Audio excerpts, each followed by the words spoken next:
Brandon leaned against the peeling white fence, the late afternoon sun casting long shadows across the yard. The air smelled faintly of hay and damp earth, familiar, grounding, and just a little suffocating. Somewhere behind the barn, a rooster crowed far too late in the day, as if time itself had lost direction here.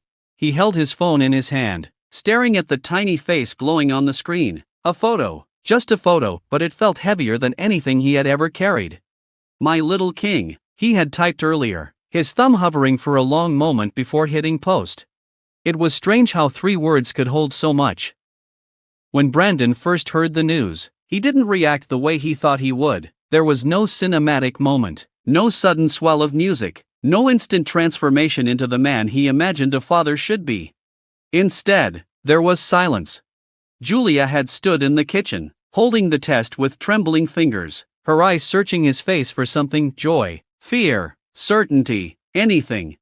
"We are having baby," she said softly. And Brandon just blinked. Not because he didn't understand, but because he understood too much. That night, sleep didn't come easily. The house creaked like it always did, each sound amplified in the darkness. Brandon lay on his back staring at the ceiling, his mind racing through years he hadn't even lived yet. A baby. A son. His son. The words felt foreign, like trying on someone else's life. Beside him, Julia slept curled toward him, one hand resting lightly on his arm as if to anchor him. Even in sleep, she trusted him. That thought alone sent a ripple of pressure through his chest. Could he be that person? Could he be the man she already believed he was? The farm had always been his world. Routine, responsibility, expectations. His parents had built a life here, one defined by early mornings and long days, by doing what needed to be done whether you felt like it or not. Brandon had grown up thinking that was strength. Now, he wasn't so sure. Because strength, he was beginning to realize, wasn't just about staying, it was about choosing. And for the first time in his life, he felt the weight of choosing not just for himself, but for someone who didn't even exist yet. Weeks passed. Julia's laughter filled the house more often now, lighter somehow, even as her body began to change. She talked about the baby constantly, what he might look like, whether he'd have Brandon's eyes or her smile, whether he'd love dancing or hate mud. Brandon listened, nodding, smiling, trying to keep up. But inside, something quieter was happening. He started noticing things he had ignored before. The way his father spoke, firm, practical, rarely emotional. The way his mother worried, hovering, controlling, always convinced she knew what was best. The way he himself had learned to exist somewhere in between, obedient, but restless. He didn't want that for his son. Not exactly. One evening, Brandon found himself standing alone in the barn. The animals shifted in their stalls, their quiet movements filling the space with a strange kind of calm. He ran his hand along the wooden beam, worn smooth by years of use. "This was your whole world," he murmured to himself. And for the first time, he asked the question out loud. Does it have to be his? Julia found him there.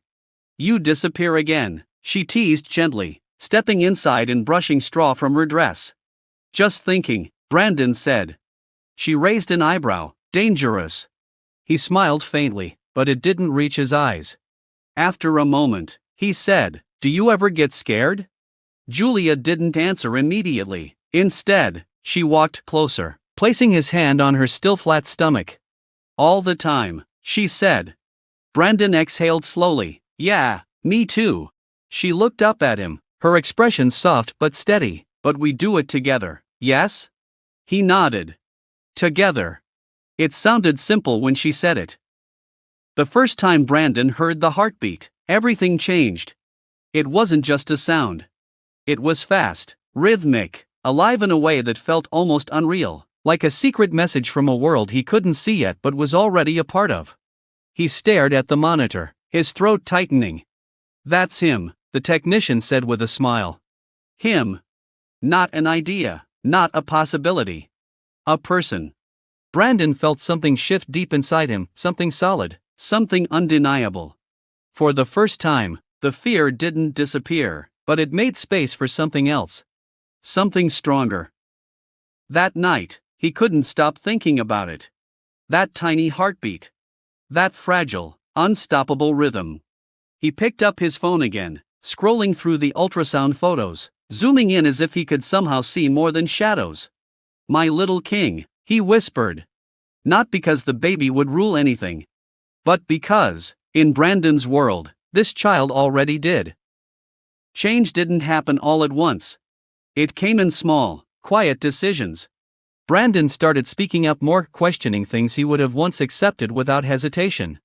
I think we should do it differently, he said one morning when his parents suggested how the baby should be raised.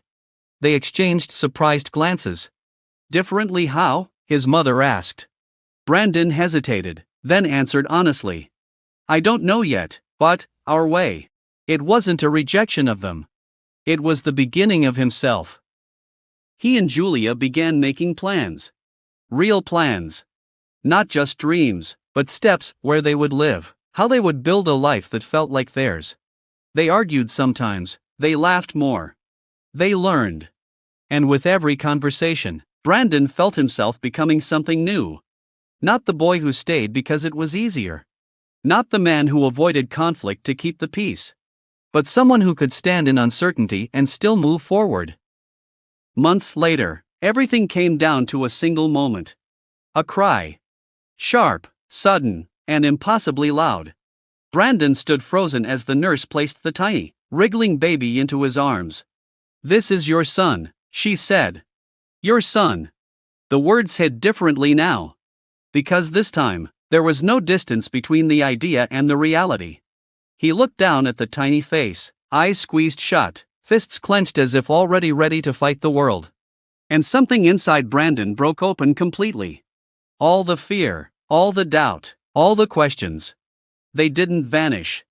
But they no longer controlled him. Because in that moment, he understood something simple and absolute. He didn't need to be perfect. He just needed to be there. Hey, Brandon whispered, his voice trembling. Hey, little guy. The baby quieted slightly, as if recognizing something in the sound. Brandon let out a shaky laugh. My little king, he said softly. And this time, the words felt exactly right. Not because his son would grow up to be powerful or important in the way the world usually defines it.